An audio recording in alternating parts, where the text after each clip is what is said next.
Welcome back to another episode of the Hustle Nation podcast. Today, as always, we've got a real treat. Mr. Stu Draper is in the house.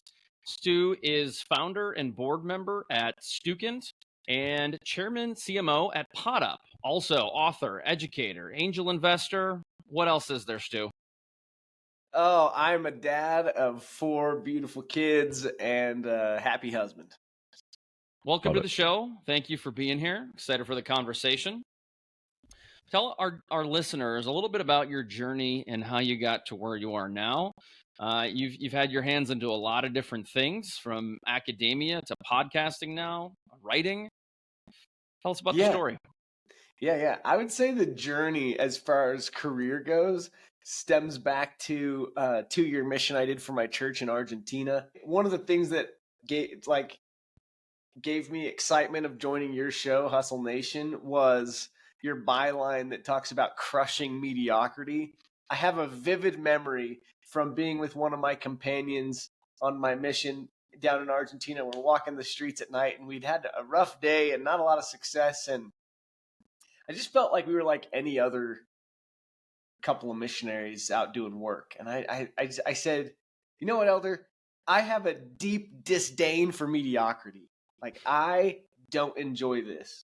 I'm not having fun right now because we're not succeeding. I want to succeed. I want to win, and I want to do big.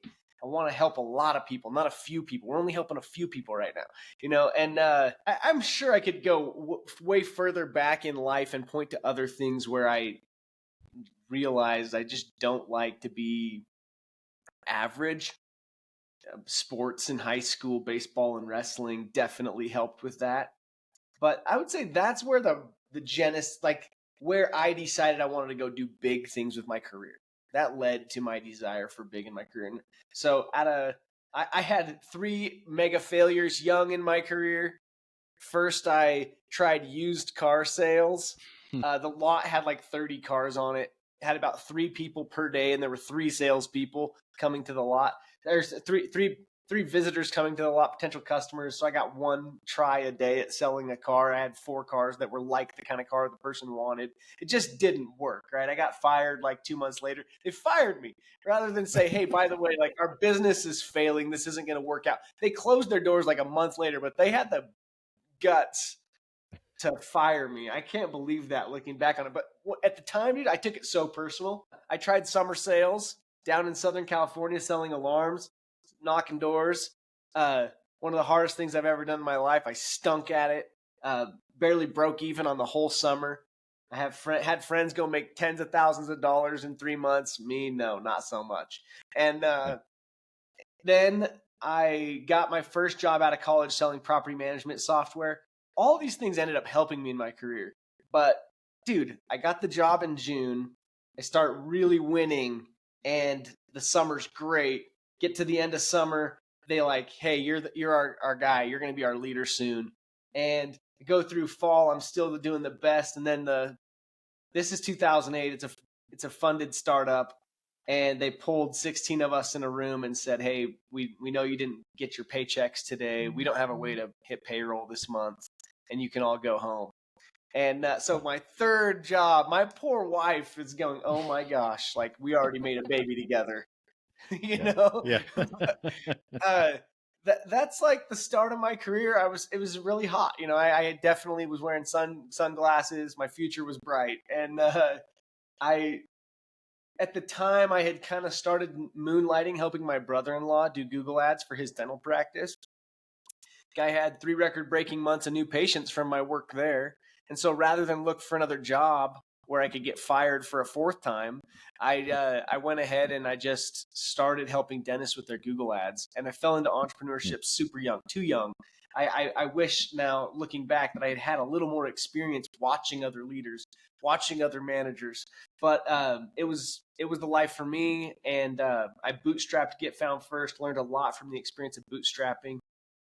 Had a cool opportunity to go back and teach digital marketing.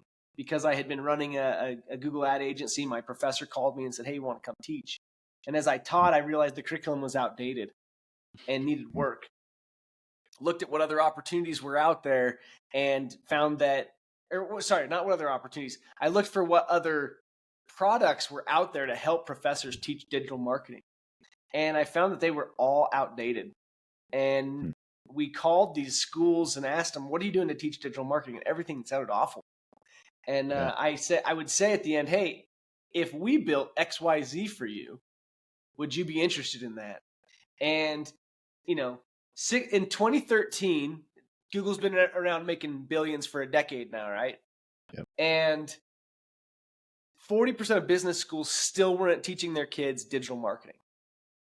And the 60% that were very unhappy with how they were doing it. So that was the idea that was like the reason I decided to go and start my biggest win and success in my career so far, which is Stukent.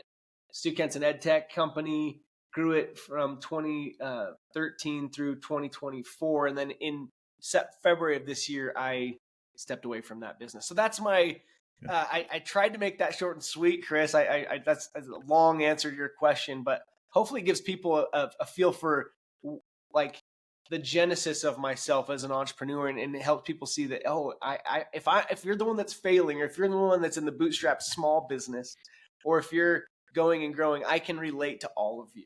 I've been there. And Stu, you didn't talk about Potup yet, which I know we'll get to, but Stukent came to my attention, I think 2 years ago now. I started, for the first time, I was an adjunct social media marketing professor at a local university.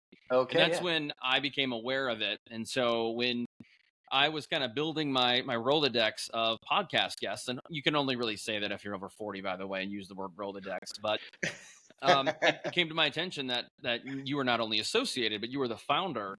And I'm very curious in the academia space. It is very different than the entrepreneurial space. I too was teaching out of a textbook that, while was very good, it was dated, and a lot of the strategies and tactics that they were talking about, the language that they would use, I didn't use in 6 years in the agency space. No one talked like that. No one ever said this is a strategy. So I'm teaching stuff that, for the record, I would never talk about or teach or work with my clients. And I've been in marketing, around marketing, for 20 years. And so I'm just curious, you talk about why you got into the academia space, because that is a big pivot from the business world and the entrepreneur space. Yeah. So bingo, you nailed it. What you just said is why I decided to start Stukent. And the reason I was teaching wasn't because I had aspirations to become a professor. I wanted to help my alma mater, and my professor called me and said, hey, can you come teach for a semester? And I decided to jump on that opportunity, not because I knew that I wanted to do it forever, but because I knew the opportunities that could stem from having taught at the university level. I didn't have a master's degree. I told the professor that called me, hey, I don't even have a master's. Yeah. And he said, you know what? I'm the dean of the school, and I get to choose, and we'll still be accredited at the level we're going to have accreditation. So you'll be adjunct, and you can do this. And so I knew it wasn't good money, but I knew it would develop me. I knew it would lead to other good opportunities. And so I jumped on that experience. And by the way, at the same time I did that, I took a couple of years, and I worked for a $2 billion, well, at the time they were a $1 billion in annual sales company. And I got to work directly with the founder and help him with his online reputation management. And he's a billionaire, right? And that was another thing I did, not because I had aspirations to do that job forever, but because I knew that those experiences would help me in the future Stu, in who I wanted to become, right? And by the way, hanging out with billionaires changes you. It gives you a different perspective and helps you think differently than others. So if you get the opportunity to hang out with people that are a level or 2 or 10 above you, do it. You got to do it. How it changes you and helps you is if you're a hustler, if you're the type that subscribes to Hustle Nation, you will benefit from that. So Stu, you're no longer involved, at least not on a daily basis, with Stukent. What does that business and that organization look like? Because obviously academia has changed quite a bit. Enrollment's down. Even, one of the reasons I was brought in to be an adjunct professor, probably no different than you, was students were clamoring to learn from people who had done it before, who had been in the space. Mm-hmm. So I'm just curious what that looks like now. Yeah, Stukent is going and growing. I'm very proud that both getfoundfirst.com, which I sold in 2015, and Stukent, which I turned over I turned over my majority ownership to a private equity group in 2021, to a great group of partners called Tritium Partners. Both businesses have more than doubled since I first brought in other investors and owners in those businesses. And Stukent is now like over 160 people. There's 105 or 110 or so in Idaho Falls, Idaho, where we're headquartered. The rest are spread out across the nation, and still going and growing. I think the real thing that keeps it going and growing, Chris, at a time when education's struggling, is that education is struggling because of the old model of publishing. A big part of the problem with higher ed is that we're a system built around professors that don't have time to create their own curriculum every semester. And they don't have time to stay engaged in the day-to-day of what's changing in industry. And so, but Pearson and McGraw-Hill and the other large major publishers, they haven't done a great job of keeping up there. And because they haven't, it's led to businesses like Stukent being able to come in and be a savior to these professors. Our mission at Stukent is help educators, help students, help the world. And I say our mission because I still feel like I'm deeply a part of it. I'm on the board. Love our new CEO, Jim Holm, came to us after spending time at Certiport and a few other very successful education businesses. So yeah, it's been a good journey so far with them. So Stu, one of the things that jumps out to me as you talk about each one of your steps is this consistent ability to take chances and learn along the way. I mean, the path you just went on at step 1, you would have never been able to predict step 2, 3, 4, 5, 6. And I think a lot of times, so I'll use myself as an example. So my daughter's 17, she's going to be a senior, so college visits are imminent, right? Yeah. And there's so many people that at that age are trying to prescribe what the next 25 years of that person's life is going to be, right? And I think what I've seen is that rarely is reality. And candidly, if it's that predictable, to your point, it probably is mediocre. Yeah. Right? Those that really are breaking through, they're not planning a 25-year line. So just curious of your mindset.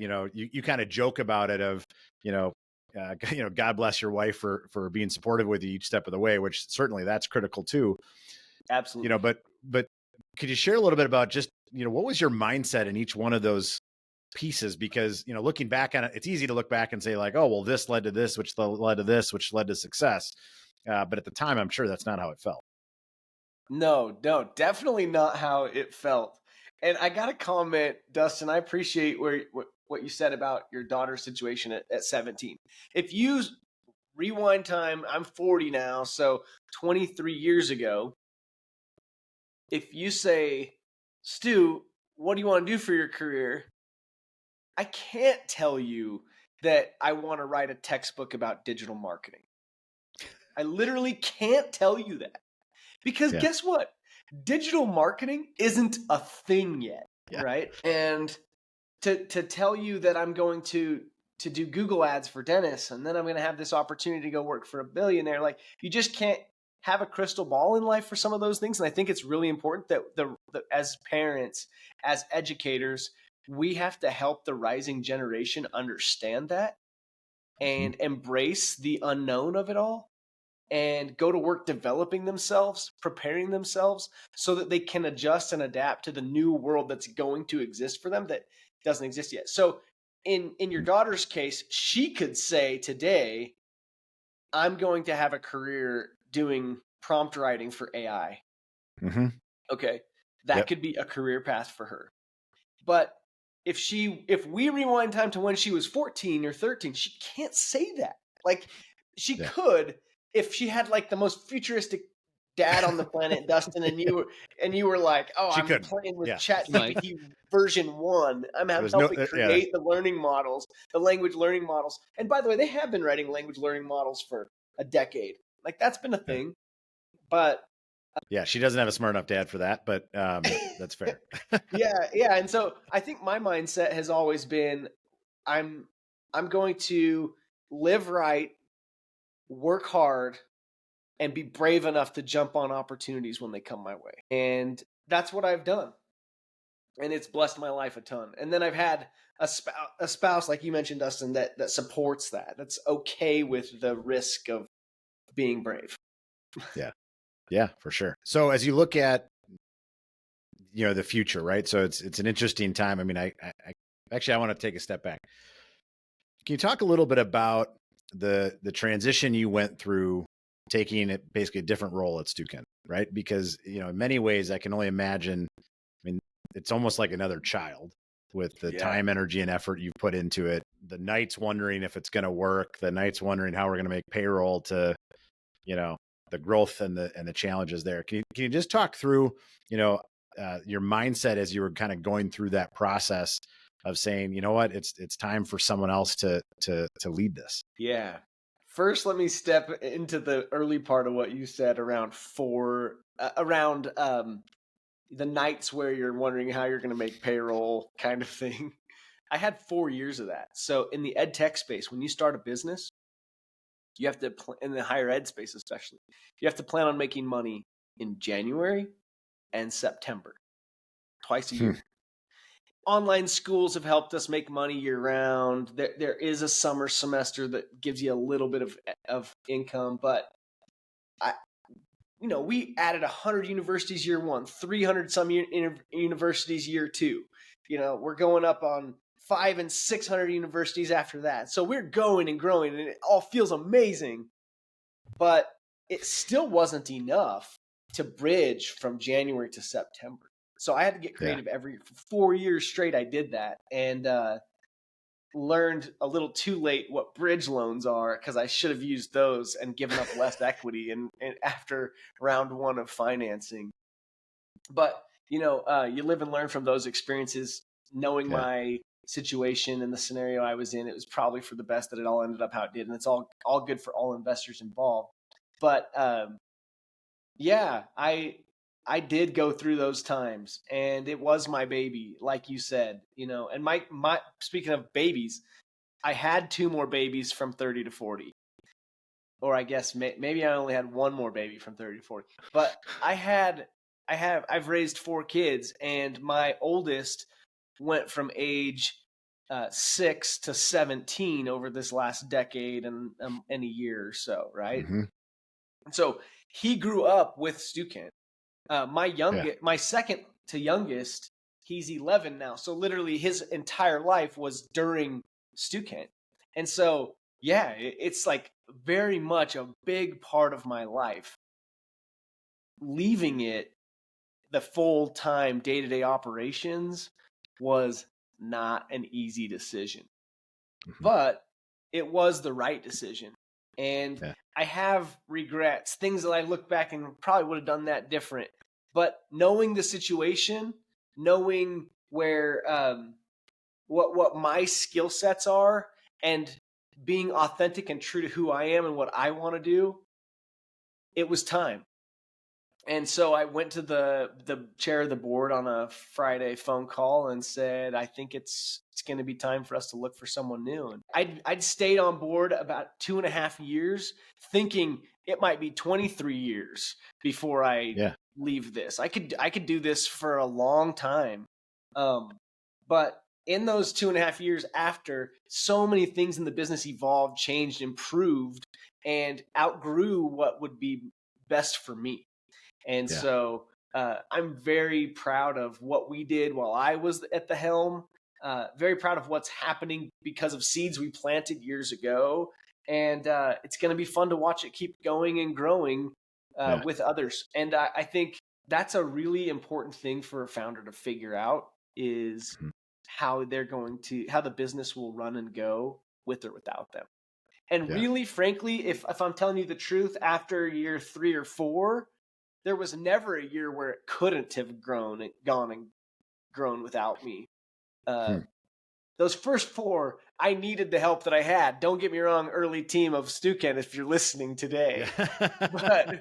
but the fact is, those early years need the founders so much more than a developed team of 40 50 people. Like at that point, For sure. there's a lot of people that could lead a team of 40 or 50 people to greatness. True. It's the early stage stuff of finding a way to finance things and get investors to trust when it's still on that curve of figuring things out. That's really critical to the founders' work, Stu, it sounds like Stukent was your first big entrepreneurial victory. You spent, including being a board member, almost 12 years in the organization. What is something you wish you knew before you started that journey? Or maybe a lesson now you can look back and you can teach your fellow entrepreneurs that this is where I went wrong, or this is what I wish I knew when I started that business. And where to start with this one? Chris, that's a great question. I think number one for me, if I were to go back and talk to my younger self, it would be, don't be afraid of taking money to start a business. Get Found First was entirely bootstrapped, never raised a penny for it. I was the sole owner and brought on a partner to have a minority stake a couple times, and neither of those panned out. But if I were to say any one thing, it's don't be afraid to take some money from investors. Because when you have investor money, you go into a different mindset that bootstrappers can't have a very hard time getting into, which is a mindset of I have to go take what I've got and use it to grow, versus I have to take my own heart and soul and my own time and energy and find a way to win. And I can only rely on myself. It's all on me. And that mindset shift that comes from taking money and being able to say, I have to go take what they've given me and go make more out of it, is a different motivation. They both are great motivators, having to find a way on your own. But for me personally, the motivation that came from, I just took this man's money that I love and respect. He's an angel friend of mine. I'm going to get him a win. Do or die, I'm going to get him a win. And I'm going to use this money very wisely. I've got a deck of cards here or a hand of cards here to play. I'm going to play these cards right and win. So if I were to go back, that's what I would tell a younger Stu, for sure. That'd be the first thing I'd tell him, is don't be afraid to take some money. And then next, if I were to say, if I got a second thing, is that okay, Chris, if I get a second thing to say? Yeah, as much as you want. This is what I would tell him next. I'd say, be sure that I wouldn't start with be sure. This is how I'd say it. It's just as easy to run a $20 million business as it is to run a $200,000 business. There's very little difference in the level of difficulty in running a $200,000 business as there is a $20 million business. And the thing is, it's just different difficulties, but they're both hard. Neither's easy. And so get excited about the building, managing, growing something that's bigger, because it's not going to get any more difficult just because it's bigger. The challenges evolve, they change. But from my experience, that's the truth of the matter. I remember when it was $300,000 in annual sales at Get Found First, and I remember when it was $3 million in annual sales at Stukent, and thinking to myself, if anything, this is a little easier right now at $3 million at Stukent than it was at $300,000 at Get Found First. That might in part be because of product style business versus service based business, and I think it's good for young entrepreneurs to go through the experience of running a service-based business. But after running a product-based business, I would never go back to running a service-based business. So speaking of that, so what's next? obviously you have Potup, you're getting your podcast going. What's you're clearly not someone that's going to sit around and not take another leap, another chance. So what's next? Yeah, it's a good question. I think that it's very deep in my nature to keep going and growing and to not feel like I'm stagnating. I have a hard time not wanting to be in the dirt, getting my hands a little dirty and doing a part of the work, not just investing and letting someone else get their hands dirty. But I also want to impact more people. And some of the best way to do that is just helping people with money. That's just what they need to go and grow, and they need a little bit of advice, but they don't need me in the day-to-day. So I'm trying to get to a place where I've got this podcast, Startups with Stu, and the goal is to connect with founders and connect them with investors and help them. I have a bleeding heart as an angel investor for startups and founders. And so I want to be able to go and impact more people. Stukent helped celebrated helping over 1 million students right as I got to the finish line of my tenure. And that is a very proud moment for me. One of the best things that I've done. Besides, I think for me personally, I'm proud of being an author. I'm proud of having employed over like 500 different people over the course of that time at Stukent, because they come and go. But having touched 1 million people's lives, and for a lot of them, I would say probably 200,000 or more of those million, like their career is improved and achieved because they used our platform. Like, how cool that is. That means a lot to me, having done that. That's a real why in life, right? The mission of help educators, help students, help the world, and then seeing it happen. Gosh, that means a lot to me. So I want to go do more of that. It doesn't have to be in education. In fact, right now, like, I'm under the non-compete around more businesses and education. So ed tech founders have come to me, hey, would you mind being an angel investor? And that's not my jam right now. I can't. Happy to do it down the road when that does make sense. But I'm really happy to be helping founders in general with all sorts of different businesses. Stu, tell us about your book. You kind of glazed over that part. You didn't spend much time diving deep into that. I've actually been a co-author in 2 books. I'm lesser known for my entrepreneurship co-authorship. So with Jen Riley, she wrote a textbook on entrepreneurship, and I stepped in for a few chapters to help. And I'm sure she rewrote 80% of what I wrote, but glad to be a part of that textbook with Jen Riley. She's an excellent professor and human being.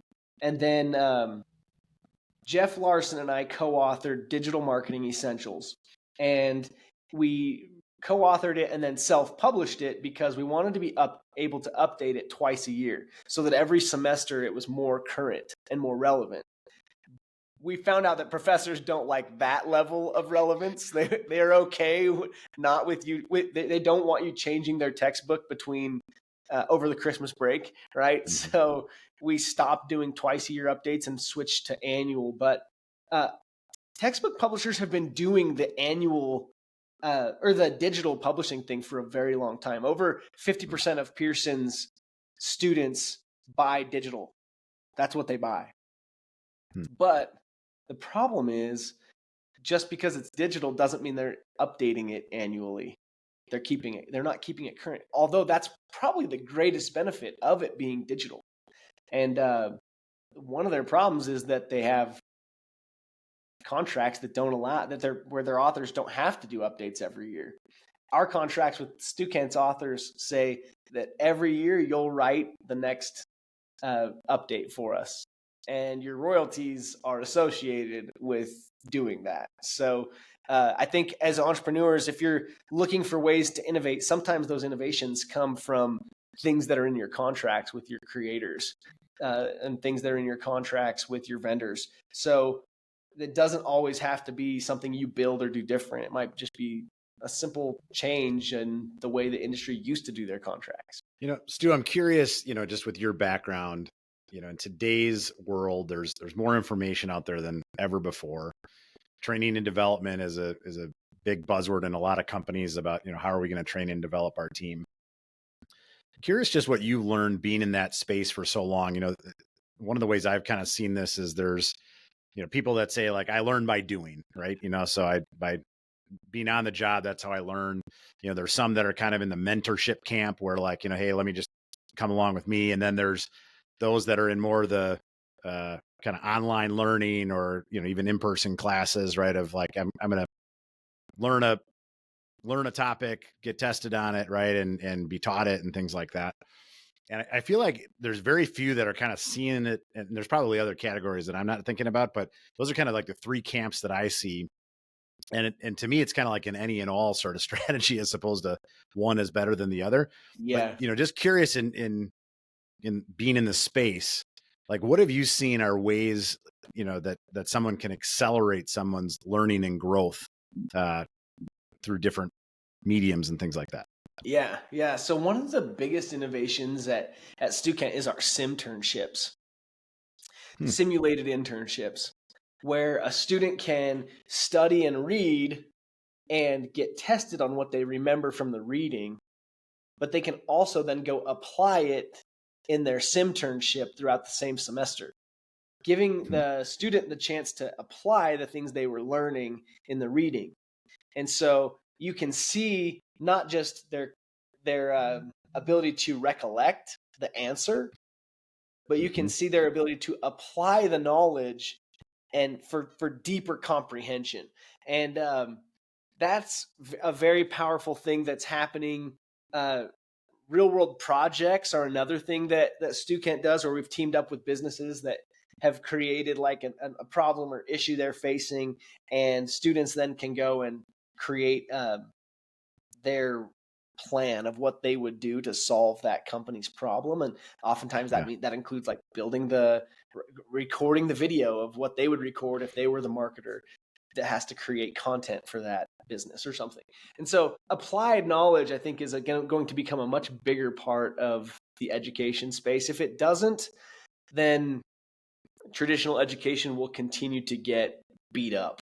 And so that's something that's already happening. The public system is having to adjust and evolve because a lot of private online learning opportunities have come up where they're replacing the institutions' need to exist.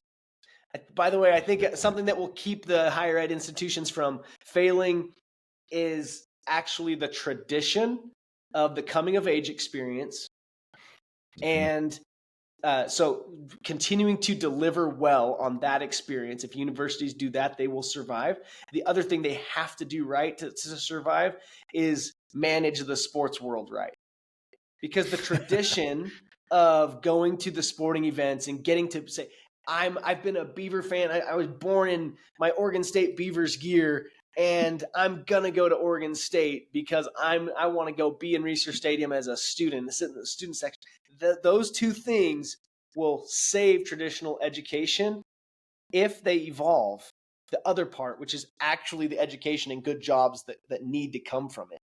But if they only deliver here and they don't deliver on the better education and the better jobs that come from it, then these two won't do as well. They'll evolve into something different. NIL is obviously changing sports, right? Yeah. And so, by the way, Stukent has a cool textbook on NIL. It's updated annually, written by an author from Oklahoma State. They have some really innovative things they've done at Oklahoma State. So check that out if you're a listener and you're a professor.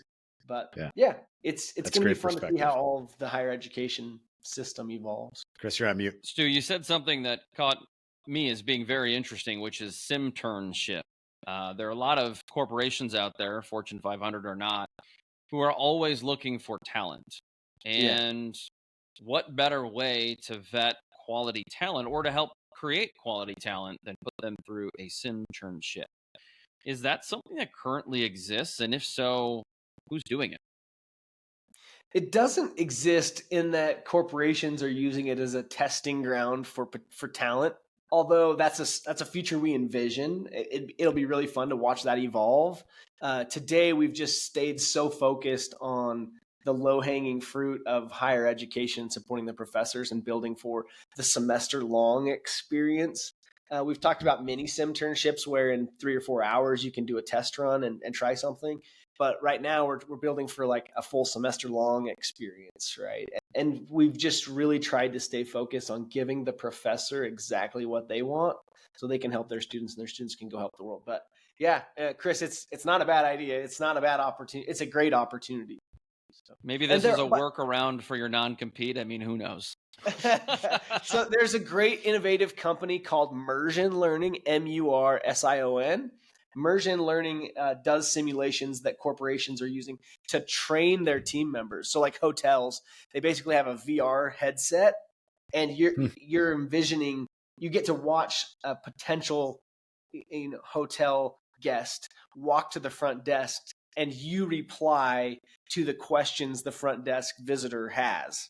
And so there's some really innovative things beginning to happen there. That's in the training world of corporations instead of the hiring world. So it'll be fun to watch how simulations continue to evolve the world. But with what AI is doing, simulations are going to go nuts over the next decade. Well, it's interesting to me because now job hunting has evolved a lot for the job seeker, where if you go to Indeed and you apply for a job, they will give you maybe a different series of questions. See if you're competent in inside sales, outside sales, marketing, customer service. And to my knowledge, this is how some companies and their HR departments are vetting quality talent. But then again, I'm assuming like anything, any certification online, you can just go right to ChatGPT, you can go right to Google and probably get the answer for that question. Mm-hmm. So it may or may not be the best way to simulate a, let's call it qualifications or status. Someone might be qualified for this job, but to me, I think there's some opportunity there to ensure that you're really hiring the right folks. Mm-hmm. Absolutely. Yeah, that's for sure. It'd be cool to go get a conversation going between Indeed and Stukent based on this conversation, Chris. So I like it. That's awesome. All right, Stu, before we wrap this up, tell us a little bit more about the podcast. You talked about it briefly. You've got some founders and you're trying to help founders get money. What does Startups with Stu look like right now? Yeah, people have come to me, Chris, and said, hey, Stu, when would you have time for a lunch? Or can I take you to breakfast? Or can we hop on a call? I have some questions for you as I'm getting my business off the ground, right? And I love to give free advice. I want to help people that are getting started. I've been in their shoes. I've felt what they're going through, and I know a lot of the answers for them. I know what they got to go do, and I'd love to tell them. But I don't want to. I want to scale that message. If I'm going to tell one person, I want it to be something that others can also hear, and to be able to tell people in the future. You just got to go listen to my podcast. Go subscribe and watch my episodes. And while you're working out or while you're traveling to work, go listen to this stuff. It'll help you. Because the one-offs are fun, and sometimes you can give more personalized advice. But what I'm trying to do is build the type of podcast where you can come and listen to an episode from an investor and hear their perspective, or another episode and you can hear from someone who's failed 4 times and they're coming to me for advice on how they're going to make the next one actually work for once, right? And they think they've got it now. I literally have a guy that's his case. And you hear his story of like everything that's gone wrong. It's kind of like the Joe Dirt episode where it's like, man, just keep going with all the crazy things you've been through in life. The poor guy has had it all. And I'm so glad to be able to help him. And I think other people will learn from the things that where he's failed. And from my advice at the end of like, okay, Ryan, now that you're here, this is what I suggest for you moving forward. Right. Yeah. So that's the goal of Startups with Stu, is that a founder that's looking for help can find it and go, oh man, I'm so glad I listened to this because I can apply that tomorrow. Yeah. Speaking of startups, last question. You've been around a lot of them, including your own. What do you think is the biggest misstep that a lot of founders make? And this could be anything. I mean, we could go marketing, financing, whatever. But what do you see as the one thing you're like, oh, why do they always do that? Me personally, my belief here is that the number one is they're not honest with themselves. Sometimes they're not honest with other people, which would be worse. But sadly, entrepreneurs are like always optimistic. They want to be positive, but sometimes in that positivity they lie to themselves and they're not realists. and they start to talk to themselves about, oh, it'll all work out. It'll all work out. It'll all work out. But they're not actually being honest with themselves about the real problem, and then they don't face it, and then they don't work to overcome it. Entrepreneurs that succeed don't always get it right, but they face every problem with the intention to truly solve it for the long run. Versus Band-Aid here, Band-Aid there. Oh, it'll all work out. It'll fix itself. No, it doesn't fix itself. This isn't a 200 employee company where another team's going to notice your problem and just go fix it for you. This is a 3 or 5 or 10 man team. And if you don't address the real issue at hand right here, right now, you're going to die. Your business will not make it. So yeah, I'd say number one thing you have to do as a founder is be honest with yourself. You could argue too that if you don't address it, not only will the business potentially fail, but you could be just making it worse. Absolutely, 100%. Yeah, no doubt. Stu, this was an awesome conversation. Thank you so much for being here today. Before we let you go, can you tell our audience where they can find you and what else you might have going on? Yeah, I have a bunch of followers on LinkedIn, and I love to create content that's helpful there. You can follow me on LinkedIn, and you can go subscribe, find the Startups with Stu podcast on your podcast of choice. By the way, we have not launched. As of next week, we should be live. So by the time people are watching this episode we're recording today, they should be able to go check out the first episodes. And fantastic. It's going to keep getting bigger and better, and I'm going to stick with it. So go check it out. All right. Well, I'm going to check it out, folks. Hope you do the same. Stu, thank you so much. That was an awesome conversation, a lot of fun, and we appreciate you being here today. For all the listeners, thanks for tuning in to another episode. We appreciate the ears. Peace. Thank you for what you do at Hustle Nation, guys. It's awesome.